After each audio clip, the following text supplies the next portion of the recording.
హైదరాబాద్ మాదాపూర్ సున్నం చెరువులోని ఆక్రమణలపై హైడ్రా కొరడా ఝుళిపించింది. అక్కడి ఆక్రమణలను తొలగిస్తున్నారు హైడ్రా అధికారులు. సున్నం చెరువు ఎఫ్టీఎల్ పరిధిలో అక్రమంగా నిర్మించిన గుడిసెలను వారు తొలగిస్తున్నారు.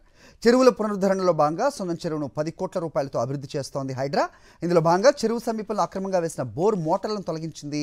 సున్నం చెరువు సమీపంలో ఏళ్ల తరబడి జోరుగా అక్రమ నీటి వ్యాపారం కొనసాగుతోంది. అయితే ఇటీవల ఆ చెరువు పరిధిలోని భూగర్భ జలాలు ప్రాణాలకు ప్రమాదకరంగా ఉన్నాయని, వాటిని వినియోగించవద్దని హెచ్చరించింది కూడా.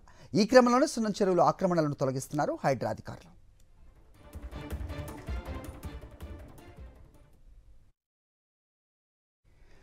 రైట్, ఇదే అంశంపై అప్డేట్స్ మా కరెస్పాండెంట్ సాయి కిరణ్ ఇస్తారు. సాయి కిరణ్, చెప్పండి, ఎక్కడున్నారు ప్రస్తుతం మీరు?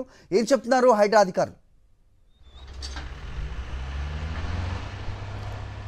సరే, మాదాపూర్ సున్నం చెరువు వద్ద ఉన్నాను నేను ప్రస్తుతం. అయితే ఈ మాదాపూర్ సున్నం చెరువును హైడ్రా సుందరీకరణ చేసే పనిలో భాగంగా మొన్న పీసీబీ అధికారులు, అంటే పొల్యూషన్ కంట్రోల్ బోర్డు అధికారులను ఇక్కడికి తీసుకొచ్చి ఇక్కడ ఉన్నటువంటి నీటిని పరిశీలించింది. అయితే అండర్ గ్రౌండ్ వాటర్ పూర్తిగా కూడా కలుషితమైంది. అయితే ఎందుకు ఇది అంతా కూడా అంటే పూర్తిగా కూడా పరిశ్రమల నుంచి వచ్చేటువంటి రసాయనాలన్నీ కూడా ఈ సున్నం చెరువులో కలుస్తున్నాయి. అయితే ఇటీవల చెరువులు ఎఫ్టీఎల్ బఫర్ జోన్లో ఉన్నటువంటి ఆక్రమణలన్నింటినీ కూడా తొలగిస్తున్నటువంటి క్రమంలో కూడా ప్రస్తుతం ఈ ఉదయం తెల్లవారుజామున 5:30 గంటల నుంచి హైడ్రా అధికారులు మాదాపూర్ సున్నం చెరువు ఎఫ్టీఎల్లో ఉన్నటువంటి అక్రమ నిర్మాణాలను, ఎవరైతే గుడిసెలు ఇవన్నీ వేసుకున్నారో వీళ్ళందరినీ కూడా తొలగిస్తున్నారు. సో మరి ప్రస్తుతం మనం ఇక్కడ చూడొచ్చు, ఒక బోర్ను కూడా వీళ్ళు కూడా తొలగిస్తున్నటువంటి పరిస్థితి. గతంలో ఎప్పటి నుంచో కూడా ఇక్కడ ఎవరైతే అక్రమంగా ఇల్లు కట్టుకున్నారో, అలాగే బోర్లు వేసుకున్నారో వాటన్ని కూడా తొలగిస్తున్నటువంటి పరిస్థితి. ముఖ్యంగా ఇక్కడ ఉన్నటువంటి భూగర్భ జల వనరులు అన్నీ కూడా కలుషితం అయిపోయాయి. పూర్తిగా ఎఫ్టీఎల్ని ఆక్రమించేసి ఇక్కడ అక్రమంగా బోర్లు వేసి అదే నీటిని ఇక్కడ స్థానికంగా సమీపంలో ఉన్నటువంటి మాదాపూర్ హాస్టల్స్ కావచ్చు, హోటల్స్, వీటన్నిటికీ కూడా తరలిస్తున్నారు అనేటువంటిది కూడా ఇప్పటికే హైడ్రా గుర్తించింది. ఈ మొత్తం వాటర్ని ఇక్కడ నుంచి తీసుకుపోయి కనీసం వాటిని శుద్ధం కూడా చేయరు, కనీసం వాటిని శుద్ధి చేసి కూడా విక్రయించరు. డైరెక్ట్గా నేరుగా అమ్మేస్తారు, అవే వాటర్ను తాగాల్సి వస్తుంటుంది. సో స్థానికులు కూడా ఉన్నారు, మాట్లాడదాం. ఇక్కడ ఎన్ని గుడిసెలు ఉన్నాయి? ఏం తెలుసు సార్? గుడిసెలు కాదు సార్, యాక్చువల్లీ అది నాట్ మన రెసిడెంట్ ఫ్లాట్ అండి. ఓకే, అది సురు వచ్చి మనకు కుక్కలపల్లి దానిలో వస్తుంది, మాదాపూర్ కాదండి. ఇంకొకటి విషయం సార్, అని మనకి కోర్టు ఆర్డర్ కూడా ఇచ్చిండు.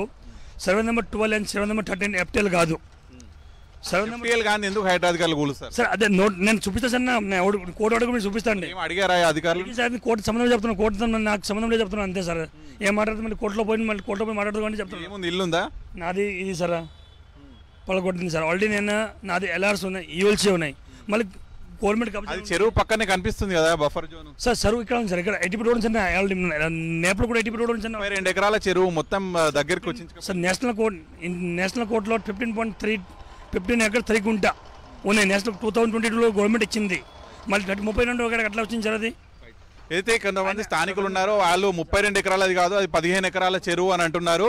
కానీ హైడ్రా అధికారులు మాత్రం ఇది 32 ఎకరాల చెరువు పూర్తిగా కూడా కబ్జా చేసి కట్టారని చెప్తున్నారు. సో ఆ కబ్జాలన్నింటినీ కూడా తొలగించిన తర్వాత పూర్తిగా కూడా ఈ చెరువును సుందరీకరణ చేస్తారు. ఈ చెరువును మొత్తం కూడా పునరుద్ధరింపజేస్తారు. సో ఇది ప్రజలకు తాగునీరు అందుబాటు అయ్యేలాగా కూడా చేస్తారు. ఎందుకంటే ఇట్లా కలుషితం కావడం వల్ల అండర్ గ్రౌండ్ వాటర్ కూడా పూర్తిగా కలుషితం అయిపోతున్నాయి అనేటువంటిది ప్రభుత్వం వాదన. సో ఇందులో భాగంగానే మొదట 7 చెరువులను పూర్తి స్థాయిలో సుందరీకరణ చేస్తారు. అందులో ఉన్నటువంటి ఈ మాదాపూర్ సున్నం చెరువు కూడా. సో ఇందులో భాగంగానే ఇక్కడ ఉన్నటువంటి అక్రమ నిర్మాణాలు, కబ్జాలు ఇవన్నీ కూడా తొలగిస్తున్నారు. సో గతంలో నుంచి చాలా ఏళ్ల నుంచి కూడా ఇక్కడ అక్రమ బోర్ల వ్యాపారం కూడా జరుగుతుంది. సో వాటిపైన కూడా దృష్టి పెట్టినటువంటి హైడ్రా ఈ చుట్టూ ఉన్నటువంటి అక్రమ బోర్లు దాదాపు 50-60 పైగా బోర్లు ఉన్నాయి, వాటిని కూడా తొలగిస్తుంది.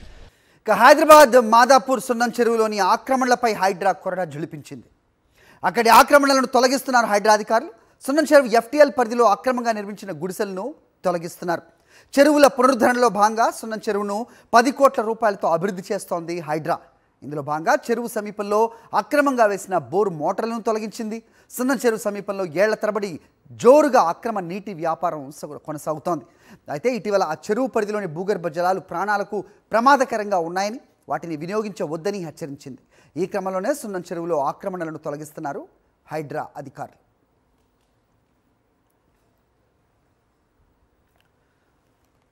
రైట్, అక్కడ ఏం జరుగుతుందో మా కరెస్పాండెంట్ సాయి కిరణ్ అడిగి తెలుసుకుందాం. సాయి కిరణ్, చెప్పండి, మీరు సున్నం చెరువు దగ్గరే ఉన్నట్టుగా తెలుస్తోంది. ఏం చెప్తున్నారు హైడ్రా అధికారులు? ఏదైనా వ్యతిరేకత వ్యక్తం అవుతుందా అక్కడ ఎవరి దగ్గర నుంచి అన్న? పరిస్థితి ఏంటి? సరే, ఆ చెరువులు సంబంధించినటువంటి ఎఫ్టీఎల్ బఫర్ జోన్లో ఉన్నటువంటి కబ్జాలను తొలగించడానికి హైడ్రా ఏర్పాటైంది మనం చూస్తూనే ఉన్నాం. అయితే ఇప్పుడు ఈ ఉదయం తెల్లవారుజాము నుంచి సున్నం చెరువు పరిసర ప్రాంతాల్లో ఉన్నటువంటి అంటే ఎఫ్టీఎల్ జోన్లో ఉన్నటువంటి వాటన్నింటినీ కూడా ఆక్రమణ తొలగిస్తున్నామని చెప్పి హైడ్రా ఇక్కడిగా తెల్లవారుజామునే 5:30 గంటలకు వచ్చింది. అయితే ఇక్కడ కొన్నేళ్లుగా కూడా ఇక్కడ ఫ్లాట్స్ కట్టుకున్న వాళ్ళు, గుడిసెలు వేసుకున్నటువంటి వాళ్ళు వీళ్ళంతా కూడా మా రిజిస్ట్రేషన్ ఉంది, మేమంతా కూడా జిహెచ్ఎంసీకి ఎప్పటి నుంచో ట్యాక్స్ కడుతున్నాం అనేటువంటి చెప్తున్నారు. సో ఇది ఎఫ్టీఎల్ పరిధిలో ఉంటే ఇది చెరువు భూమి అయితే మరి మా నుంచి ఎందుకు ట్యాక్స్ వసూలు చేస్తుంది జిహెచ్ఎంసీ అనేటువంటిది కూడా వీళ్ళు ప్రశ్నిస్తున్నారు. కొంతమందితో మాట్లాడదాం. చెప్పండి, మీ ల్యాండ్ ఎక్కడ ఉంది? ఇక్కడ పక్కనే ఉంది 203 నెంబర్ ప్లాట్. ఇప్పుడు మీ ల్యాండ్ను కూడా ఇప్పుడు వీళ్ళు తీసుకురా హైడ్రా? తీసుకున్నట్టే కదా సార్, ఇప్పుడు అంతా కూలగొట్టారు. 10 నిమిషాలు కూడా టైం ఇవ్వట్లేదు, సామాన్ తీసుకున్నంత టైం కూడా ఇవ్వట్లేదు సార్. మాది అన్ని సామాన్ తీసుకోవాలంటే 1 గంట 2 గంటలు టైం ఇవ్వండి సార్ అన్న, మేము ఇవ్వం రా అని చెప్పి లాగేశారు. లాగేసాను, బయటికి రా అన్నాడు. ట్యాక్స్ కూడా కడుతురా మీరు? ఎప్పటి నుంచి ట్యాక్స్ కడుతున్నారు? నేను 2015 నుంచి కడుతున్నాను సార్ ట్యాక్స్, 15 నుంచి జిహెచ్ఎంసీకి. నేను 2016 నుంచి సార్, 2016 నుంచి 2025 దాకా మొన్న కూడా లెటర్ ఇస్తే కట్టిన. ఈ ల్యాండ్ ఎక్కడ, ఏ కార్యాలయంలో రిజిస్ట్రేషన్ అయింది మీకు?